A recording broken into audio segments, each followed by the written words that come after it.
سب سے پہلے میں اپنی اس ذات میں اللہ کا خلیفہ ہوں. مجھے اس نے ہاتھ دیے ہیں، مجھے اس نے پاؤں دیے ہیں، آنکھیں دی ہیں، کان دیے ہیں، دماغ دیا ہے. یہ سب میرے پاس اللہ کی امانت ہے، میں مالک نہیں ہوں. در حقیقت یہ میرے پاس اللہ کی امانت ہے.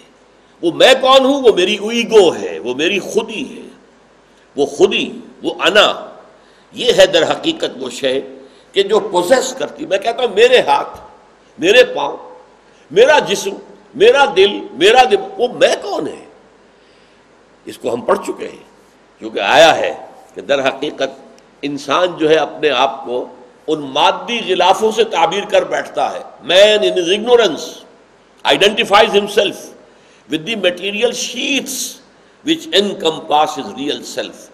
ایک ریئل سیلف ہے اندر. یوں سمجھیے کہ یہ فرض کیجئے کہ ایک سریا ہے، اس کے اوپر آپ کپڑا لپیٹ دیتے ہیں، تو گویا کہ میری اس انا پر پہلا کپڑا تو میرا جسم جو ہے وہ لپٹا ہوا ہے. پھر اس جسم کے گرد کچھ مال و اسباب ہے، گھر ہے، یہ میری ملکیت میں دیا گیا ہے. یہ مادی غلاف ہے جن میں میری اصل انا، میری خودی، میری اصل سیلف جو ہے وہ لپٹی ہوئی ہے. تو مین ان his ignorance، انسان اپنی جہالت میں، لا علمی میں اپنے آپ کو ان مادی غلافوں سے تعبیر کر بیٹھتا ہے جو اس کی اصل شخصیت کے گرد جو ہے لپیٹ دیے گئے ہیں. Man in his ignorance identifies himself with the material sheaths which encompass his real self. اور اسی کو قرآن مجید میں سورہ حشر میں کہا گیا ہے وَلَا تَكُونُوا كَالَّذِينَ نَسُوا اللَّهَ فَأَنسَاهُمْ أَنفُسَهُمْ. ان لوگوں کے مانند نہ ہو جانا جنہوں نے اللہ کو بھلا دیا تو اللہ نے انہیں اپنے آپ سے غافل کر دیا.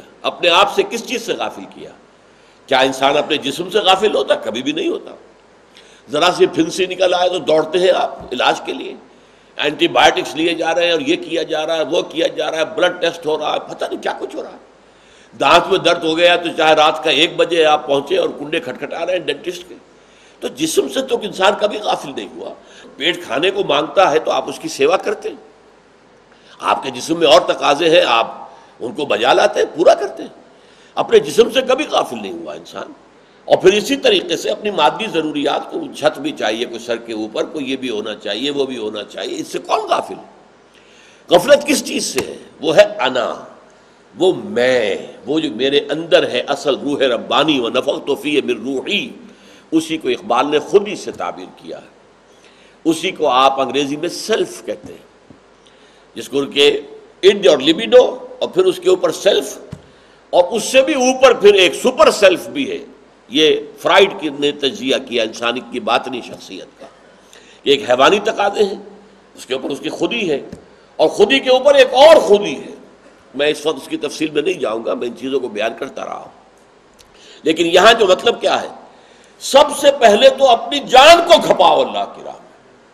اللہ نے تمہیں صلاحیتیں دی ہیں تو اللہ کے دین کے لیے سوچو کیا کرنا چاہیے، کیسے کرنا چاہیے، کس طرف جاؤں، کدھر دیکھوں، کسے آواز دوں. اے ہجوم نامرادی، دل بہت گھبرائے ہے. یہ کیا ہو رہا ہے، کیوں ہو رہا ہے؟ یہ اللہ کے خلاف بغاوت ہے. یہ اللہ کے احکام توڑے جا رہے ہیں. یہ شریعت کے احکام پاؤں تلے روندے جا رہے ہیں. یہ اللہ کی کبریائی کو چیلنج کر دیا گیا ہے. اللہ کی حاکمیت کے خلاف انسان حاکمیت کا مدعی بن کر کھڑا ہو گیا ہے. اب اس میں سوچے، غور کرے، فکر کرے. جو صلاحیت اللہ نے دی ہے، غور و فکر کی ہے تو اس میں کھپائے. جسم و جان میں اگر کوئی ہے بھاگنے دوڑنے کی صلاحیت، وہ اس کام میں لگائے. تو سب سے پہلے تو جو کچھ اللہ نے پہلی امانت ہمیں دی ہے اسے اللہ کی راہ میں خرچ کیا جائے. اس کے بعد جو بھی اللہ نے مال دے دیا ہے، مال ہے، اولاد ہے، اللہ اولاد کو کھپائے اللہ کی راہ میں. ان کے لیے اعلیٰ دنیاوی کیریئرز کے بارے میں نہ سوچے.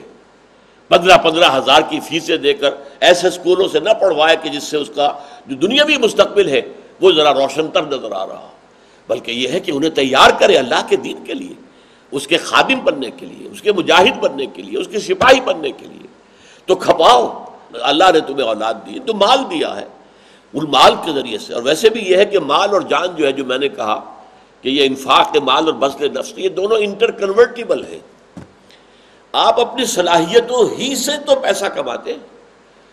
کوئی شخص جو ہے وہ اپنی جسمانی جو ہے قوت کو استعمال کر کے پیسہ کما رہا ہے، وہ مٹی کھود رہا ہے یا اینٹیں ڈھو رہا ہے، کسی شخص نے ذرا کوئی ایکسپرٹیز حاصل کر لی ہے، کوئی خاص صلاحیت حاصل کر لی ہے، قانون پڑھ لیا ہے، وہ قانونی صلاحیت کو استعمال کر رہا ہے، بیچ رہا ہے۔ ہر شخص جو ہے اپنی صلاحیتوں کو بیچ رہا ہے۔ ایک ڈاکٹر دکان سجا کر بیٹھا ہوا کلینک، اب وہ انتظار میں ہے مریض آئے گا تو وہ اپنی جو صلاحیت ہے وہ اس کے عوض اس سے پیسے لے گا۔ تو در حقیقت جو کچھ ہمارے اندر ہے اس کو ہم پیسے میں کنورٹ کرتے ہیں، اور پیسے کے ذریعے سے بڑی صلاحیت خریدی جا سکتی ہے۔ پیسے کے ذریعے سے بڑے وکیل کو آپ ہائر کر سکتے ہیں، پیسے کے ذریعے سے بڑے ڈاکٹر سے جا کر آپ مشورہ کر سکتے ہیں، پیسے کے ذریعے سے آپ بڑے انجینئر کو ملازم رکھ سکتے ہیں۔ تو یہ انٹر کنورٹیبل کموڈیٹیز ہے۔ تو انفقوا مما جعلکم مستخلفین فیہ، جو بھی کچھ تمہیں اللہ نے دیا ہے تم اس کے مالک نہیں ہو نمبر 1، بلکہ خلیفہ ہو۔ خلافت بھی تم نے خود حاصل نہیں کی ہے، یہ بھی تمہیں دی گئی ہے، بلکہ میں نے لفظ استعمال کیا تھا، آج میں سمجھتا ہوں بہتر ٹھونسی گئی ہے۔ ظاہر بات ہے کہ اللہ تعالیٰ نے اپنی حکمت تخلیق کے اندر ہمیں پیدا کیا اور ہم پر خلافت کا تاج رکھ دیا، تو یہ تو گویا کہ ہمیں دیا گیا ہے، اس لیے کہ آزمائش ہے۔ اگر یہ نہ ہوتی تو ہمارے لیے کوئی بڑی آزمائش نہیں تھی، اب یہ آزمائش ہے۔ تم خلافت کا حق ادا کرتے ہو یا مالک بن بیٹھتے ہو؟ اگر مالک بن بیٹھتے ہو تو تم باغی ہو، تم نے تو اصل مالک اور اصل حاکم کے خلاف بغاوت کر دی۔